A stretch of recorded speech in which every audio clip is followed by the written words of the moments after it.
સુરત શહેર દેશનું નંબર 1 સ્વચ્છ શહેર બન્યું। ભાજપ કાર્યાલય પર ઉજવણી કરવામાં આવી। ઢોલ નગારા સાથે ઉધના બીજેપી કાર્યાલય પર ઉજવણી કરાઈ। આખરે 8 વર્ષના લાંબા ઇંતજાર બાદ આ ઇતિહાસ બન્યો છે। દિલ્હીમાં સ્વચ્છતા સર્વેક્ષણ 2023ના પરિણામો જાહેર થયા અને દેશના સ્વચ્છ શહેરોમાં સુરત ઇન્દોર સંયુક્તપણે નંબર 1 પર આવ્યું। સુરતને નંબર 1 પ્રાપ્ત થયો છે। 8 વર્ષનો ઇંતજાર હવે પૂરો થયો છે ત્યારે ભાજપ કાર્યાલય ખાતે અત્યારે એકબીજાને મીઠાઈ ખવડાવીને જે છે ભાજપની જે મહિલા મોરચાની જે તમામ જે મહિલાઓ છે એ એકબીજાનું મોઢું મીઠું કરાવી રહી છે। ત્યારે તમામ લોકો જે છે અહીં જોવા મળી રહ્યા છે। ત્યારે જે શહેર પ્રમુખ છે એ પણ અહીં છે, આપણે એમની પાસે પણ જવાનો પ્રયાસ કરીશું કે એમનું શું કહેવું છે।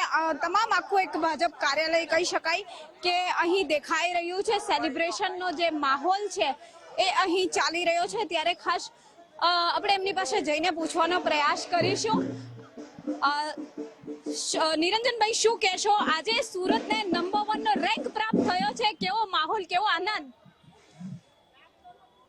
આજનો દિવસ સુરત માટે સોનાનો દિવસ ઉગ્યો છે।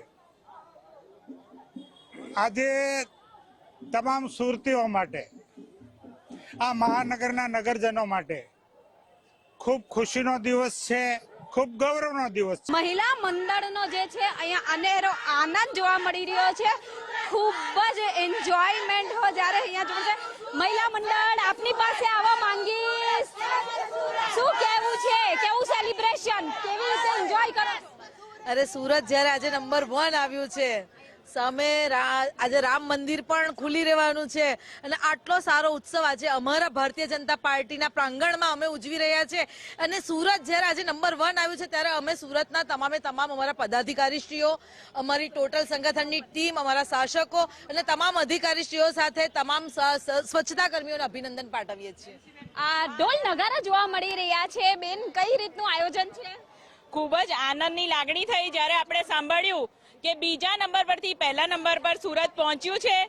સર્વ આરોગ્યના સ્ટાફ, સર્વ સફાઈ કર્મચારી સાથે ચૂંટાયેલી પાક અને સૌ કાર્યકર્તાઓને જન આંદોલન તરીકે સ્વચ્છતાને લીધું, જેથી આપણું સુરત શહેર પહેલા નંબર પર પહોંચ્યું છે। એટલે આજે મીઠાઈ, ઢોલ નગારા સાથે ફટાકડા ફોડીને ઉજવણી કરવામાં આવી છે। આપ શું કહેશો? ઉજવણી કઈ રીતે કરવામાં આવી રહી છે ભાજપ કાર્યાલય ખાતે? આજે ભારતીય જનતા પાર્ટીના સુરતના કાર્યાલય પર ખૂબ ઉત્સાહથી આજે સુરત સ્વચ્છતામાં નંબર 1 પર આવ્યું છે। તો આજે અમારા ભારતીય જનતા પાર્ટીના કાર્યકર્તાઓ, કોર્પોરેટરશ્રીઓ, સબ આખું સુરત અમારું ખૂબ ઉત્સાહભેર આજે આ ઉત્સવ મનાવી રહ્યું છે। ઢોલ નગારા અને બહેનો ખૂબ ઉત્સાહથી આજે મારું સુરત, સ્વચ્છ સુરતના નારા સાથે આપ સૌ બોલી રહ્યા છે, વંદે ભારત। શું કહેવું છે બેન? સુરતને 4 ચાંદ લાગી ગયા છે હવે તો। जिसका हमको इंतजार था वो घड़ी आ गई। सूरत हमारा नंबर 1 पे आ गया। हम आज सारी बहनें, सभी भाई सब इतने खुश हैं, सब डांस कर रहे हैं, मस्ती कर रहे हैं, एक दूसरे को मिठाई खिला एंजॉय। आज सुबह से हम लोग बहुत खुश हैं, बहुत खुश हैं। આપ શું કહેશો? કઈ રીતો માહોલ? માનનીય મેયર શ્રી દક્ષેશભાઈ માવાણી એવોર્ડ લઈને આવી રહ્યા છે। અમે એરપોર્ટ પર એમને લેવા જઈ રહ્યા છે। સ્વચ્છતામાં નંબર 1 સુરત આવ્યું છે। લોકોની ખૂબ સારી લાગણી છે અને લોકો બહુ ખુશ છે। સ્વચ્છતા માટે નંબર 1 માટે સુરત પહેલો નંબર આવ્યો છે, તેથી બધા બહુ જ ખુશ છે। બધા બહુ જ ખુશ છે। સુરત વાસીઓ કહી શકાય કે નંબર 1 ની જે ઉજવણી છે એ કરી રહ્યા છે।